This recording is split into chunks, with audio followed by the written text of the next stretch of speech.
You joined commission sales, or you're looking to join a commission sales job because you like the uncertainty. You like the risk of maybe not earning much money one day, but having an explosive sales day on a different day. You love knowing that your own efforts will determine your results and will determine your own success in life. You don't want to get paid by the hour. You want to get paid based on your results. And that's why you're joining a commission sales job. But you're probably asking, what does it take in order to be successful in commission sales? Well, from somebody who's been in commission sales for over 10 years, I want to give you some tips that have helped me in my own career. So let's get right to it. In a commissioned sales environment, you would have no idea how many salespeople I meet who have no clear financial goals for themselves. They're in an environment where they can earn as much money as their effort allows, yet they have no idea how much money they want to make. And when it comes to financial goals, there's two things I would recommend to you right now.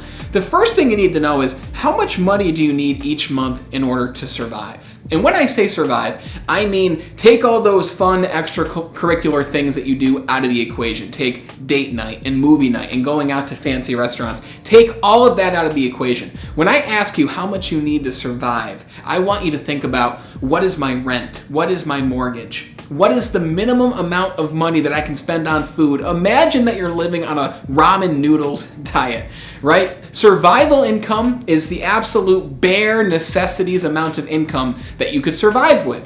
So for me, that's about $3,500 a month that I must earn in order to survive. For some people, especially those with children, that could be upwards of $4,000, $5,000, $6,000, and depending on your quality of life, maybe even more than that. You have to know what you need to earn in order to survive.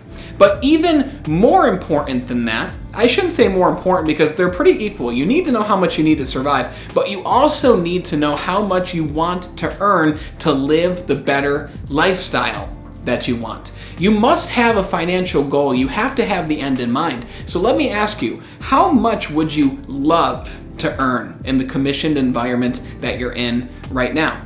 And if you're saying to yourself, well, I don't really know, I'm new to sales, I'm not sure what my goal should be, then look around you. What are the other people earning in this environment? Are they earning $5,000, $7,000, $10,000, $15,000, whatever it might be? What are the other people earning? And then ask yourself, how new are you in the world of sales? How much experience do you have? How much skills do you have to talk to people with communication and problem solving? And then make an accurate assessment, a realistic goal based on what you believe you can perform at in this environment, and also based on your own past numbers. You see, when you create a goal, especially a financial goal, your brain will start to ask different questions. It will ask itself, okay, well, I need only $3,000 to survive, but I want to make $7,000 a month. So what levels of activities do I have to put forth in order to reach this specific income goal?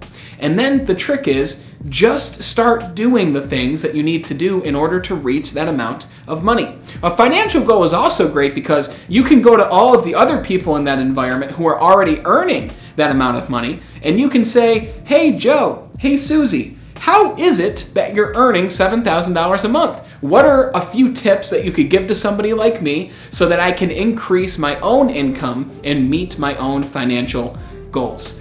But again, the first thing I'd recommend is have an income target. Have an idea of what you want to earn, because if you don't have a goal, you'll just end anywhere and you'll be happy wherever you end. So know your survival income and know your better lifestyle income.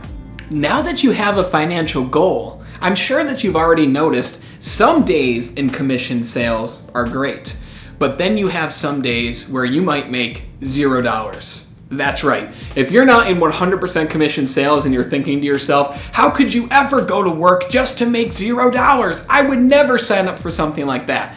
Then commission sales probably isn't your gig, because that's kind of what you're signing up for. There's going to be days where you make $0. Depending on what industry you're in and how short or long your sales cycle is, there might be weeks or maybe even a month where you make $0.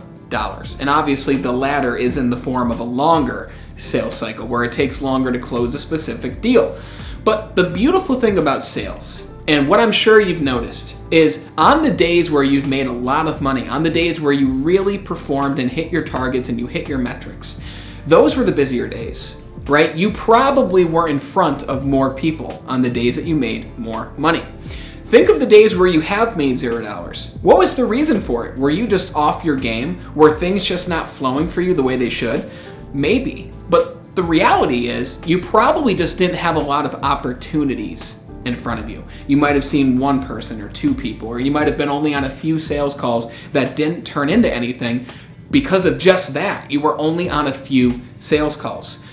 Sales is all about the law of averages. The more times you can get yourself in front of a human being in order to have a conversation and communicate with somebody who could purchase your product or purchase your services, the more times you're able to talk about what it is you do and get yourself and your product in front of other people, the more sales you're going to make. I always tell new salespeople, you're going to have to make up for in quantity what you lack in quality. I'm going to say it again. As a new salesperson, you have to make up for in quantity, in the amount of sales that you make, for what you lack in sales quality.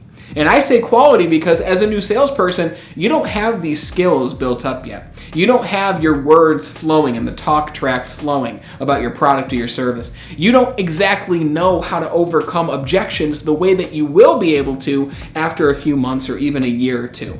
You're still growing. And in order for you to reach your sales goals, you have to get in front of more people. More people have to flow into the top of your sales funnel. And the more people you get in front of, the more activities you do that will get you in front of more people, the more amount of income and opportunity you're going to create for yourself. Because you have that income goal now, I'd recommend you ask yourself, how many sales calls will I have to make in order to get in front of the right amount of people that will make my better lifestyle number, my financial goal, possible for me? And if you're in retail sales, ask yourself, how many people will I have to talk to in order to make this financial goal a reality? How many products will I physically have to sell in order to make this goal a reality? And the industry where I grew up in, one sale made you about $100 on average. So if you wanted to make $7,000, you had to sell 70 of those devices. 70 times 100 equals 7,000. Take your own financial goal and ask yourself, how many of my products or services must I sell in order to reach my goal? That will give you a really good idea of how much activity and effort that you need to put in order to get in front of more people and activate this thing called the law of averages. On this YouTube channel, we upload videos every single week that will help you to live an extraordinary life, help you to achieve self-mastery, and help you to achieve your goals. So if you're new here, hit that subscribe button right here and hit the bell so that you're notified of all new videos that we release every single week. And if this video is helpful for you so far, hit that like button because it gets this video in front of more people who want to be successful in commission sales. So let's get back to it. When I first got started in sales, I was a young, skinny guy with a bunch of energy and a bunch of stamina. And after a few months, that started to change. Realistically, after like 6 months or so, I looked in the mirror and very quickly I was about 20 pounds heavier than I was when I first started in my sales career. And that's the thing about sales. A lot of the times in sales, you're not running around a track. A lot of the times you're not hanging out in the gym unless you're in gym equipment sales or gym memberships or whatever it might be. In sales, a lot of the times, you're probably sitting down more than you're standing up, unless you're making a conscious effort to do so. You're probably sitting behind a desk, you're probably on the phone a lot, but you're not really getting the physical exercise and nutrition that you need in order to have the most energy and stamina. And what I would recommend to you is when you start in sales, or if you're already in sales, this is something you can start doing immediately. Be sure to stay active. And if you can't stay active on the job, like if you have a desk job, an office job, on the phones all day, then make time each day to go outside and walk around. Or if the weather's not too great, then go to the gym. Make a designated effort, an intentional effort to go to the gym 3 times a week and move your body. Do some cardio, do some light lifting, and get your body moving, get yourself sweating. Because the better in shape you can be, the higher results and the higher performance you will have back in the workplace. Because when you look good, you feel good. When you feel good, the results that you get are of a higher quality. And when you're on a sales call, when you're in a sales presentation, your fitness, your energy will determine the effectiveness of your pitch. It will determine your effectiveness in that conversation. So be sure, take care of your physical body. Drink enough water. Carve out some time in your calendar right now to go to the gym. When's the next time you're going to work out? When's the next time you're going to exercise? If you're listening and you're saying, Brandon, I already got this, I'm already doing this, good for you. Awesome. I'm sure your performance reflects that. But if you're someone who isn't, and you're wondering, well, then I have to get a routine and I have to go to the gym, just ask yourself, what's the first thing that I can do right now in order to live a healthier lifestyle? And even just to get your body moving a little bit. Walking 10 to 30 minutes a day will drastically change your life if you do it on a routine basis. So be sure to take care of your physical body. Like I said, when I first started in sales, I had to figure all this stuff out for myself. I had to figure out my fitness and my body. I had to figure out my finances. I had to figure out how to develop great relationships with people in my life and people also in the workplace. And what I did was I compiled all of those strategies into my book called Be Extraordinary: Your Guide to Self-Mastery, which will help you accomplish self-mastery in the 5 key areas of life.